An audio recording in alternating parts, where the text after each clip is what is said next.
Good afternoon. આજની expiry તો ફરીથી જો ગઈકાલ જેવી જ જોવા મળી, એટલે ગઈકાલનો દિવસ આજનો દિવસ વધારે ફરક નથી, પણ કાલનો દિવસ કરી રીતનું વીકેન્ડ જોવા મળશે, ફોકસ રહેશે. પણ 3 બ્રેકઆઉટ સ્ટોક કાલે કયા છે એના પર ફોકસ. બિલકુલ અજય, ગુડ આફ્ટરનૂન. તમે જોવો તો આજે જે રીતે માર્કેટમાં મોમેન્ટમ જોવા મળ્યું, આજે સતત બીજો દિવસ હતો કે જ્યાં આપણને મિડ કેપ અને સ્મોલ કેપમાં એક વેચવાલીનું પ્રેશર જોવા મળ્યું હતું. પરંતુ સ્ટોક સ્પેસિફિક અમુક જગ્યા હતી કે જ્યાં સરસ ખરીદી જોવા મળી છે. તેમાંથી 3 સ્ટોક્સ વાત કરીએ તો પહેલો સ્ટોક છે પોલી મેડિક્યોર. તમે જો અહીંયા મોમેન્ટમ બહુ સરસ આપણને જોવા મળી હતી. પોલી મેડિક્યોરમાં જો તમે નજર કરશો તો ચાર્ટ સેટઅપ આપણને જે રીતે જોવા મળી રહ્યું છે, તમે જો ઓલરેડી આપણે પહેલાં પણ વાત કરતા ઇનસાઇડ બાર બન્યું હતું.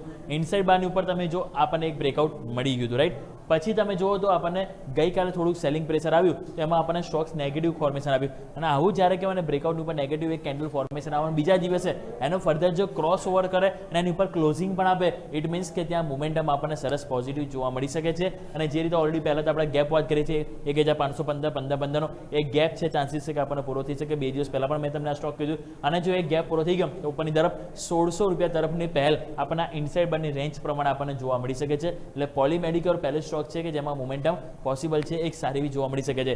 સેકન્ડ સ્ટોક્સ વાત કરવા માંગીશ તો એ છે અલાઇડ બ્લેન્ડર્સ, એટલે કે એડીબીએલ.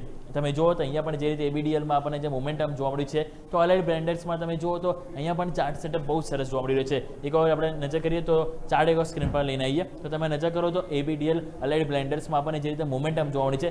મહત્વની જે રેઝિસ્ટન્સ ટ્રેન્ડ લાઇન જે છે ને એ તમે જુઓ તો પહેલાં તો રેઝિસ્ટન્સ ટ્રેન્ડ લાઇન જે છે મેં જે ડ્રો કરી છે, સતત ત્યાં આવે અને સ્ટોક્સમાં એક વીકનેસ આવતી, પરંતુ નીચે સપોર્ટ જે છે ત્યાં સપોર્ટ પણ મળતો. આજે એક્ઝેક્ટલી તમે જો સ્ટોકે એક્ઝેક્ટલી ત્યાં સપોર્ટ પણ લીધો અને ઉપર રેઝિસ્ટન્સ બ્રેકઆઉટ પણ તોડ્યું. અને સાથે આ જે એક એરિયા તો મહત્વનો છે 600 રૂપિયા, કે જેની ઉપર સ્ટોક ક્લોઝ થવામાં સફળતા નથી મળતી, એની ઉપર તમે જો સ્ટોકે ક્લોઝિંગ પણ લીધું છે અને હાયર ઉપર ક્લોઝિંગ છે. ઇટ મીન્સ કે બે મહત્વના રેઝિસ્ટન્સ ક્રોસ ઓવર, હાયર ઉપર ક્લોઝિંગ, એટલે બતાવે છે કે અહીંયા મોમેન્ટમ છે. કારણ કે વોલ્યુમ પણ તમે નજર કરો તો કમ્પેરેટિવલી બીજા બધા દિવસ તમે નજર કરશો તો આપણને અત્યાર સુધીમાં એપ્રિલ મહિનાથી લઈને અત્યાર સુધીમાં તમે જોશો તો હાઈએસ્ટ વોલ્યુમ આજે આપણને જોવા મળ્યું છે. તો પોઝિટિવ મોમેન્ટમ હજુ આપણને જોવા મળી શકે. તો અલાઇડ બ્લેન્ડર્સ આપણે પોઝિટિવ જરૂરથી જોવું જોઈએ. અને લાસ્ટ હું વાત કરવા માંગીશ તો છે ડોમ્સ ઇન્ડસ્ટ્રીઝ.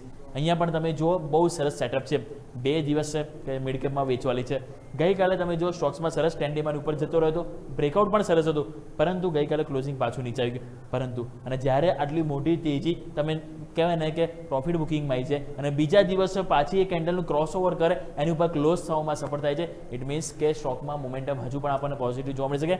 બીજી વસ્તુ નજર કરો વોલ્યુમ. આ જે રીતે તમને છેલ્લા 2 દિવસમાં જે વોલ્યુમ જોવા મળ્યું છે એ વોલ્યુમમાં સ્પાઇક છે. અને આમાં એક વસ્તુ વધારે મળશું કે ખબર છે, આ કેન્ડલ જુઓ, આ કેન્ડલ જે છે તમારે બની ઓલમોસ્ટ આ જેટલી તેજી છે ને એટલી જ આજે પણ તેજી છે, પરંતુ આ તેજીમાં જેટલું વોલ્યુમ હતું ને એનાથી ડબલ તમે જુઓ તો વોલ્યુમ આજે આપણને બન્યું છે, જે બતાવે છે કે મોમેન્ટમ આપણને પોઝિટિવ જોવા મળી શકે છે. તો 3 સ્ટોક્સ ડોમ્સ ઇન્ડસ્ટ્રીઝ, અલાઇડ બ્લેન્ડર્સ અને પોલી મેડિક્યોર, 3 સ્ટોક છે કે જેમાં મોમેન્ટમ આપણને સારું છે અને બ્રેકઆઉટ સારું છે. તો મોમેન્ટમ હજુ પણ આપણને એક પોઝિટિવ સાઇડ જોવા મળી શકે છે. અજય, ઓકે, તો 3 બ્રેકઆઉટ સ્ટોક કાલે વીકેન્ડનો દિવસ છે. 3 બ્રેકઆઉટ સ્ટોક માર્કેટ મોમેન્ટમની પણ આ 3 સ્ટોકમાં મોમેન્ટમ શક્ય જોવા મળી શકે છે.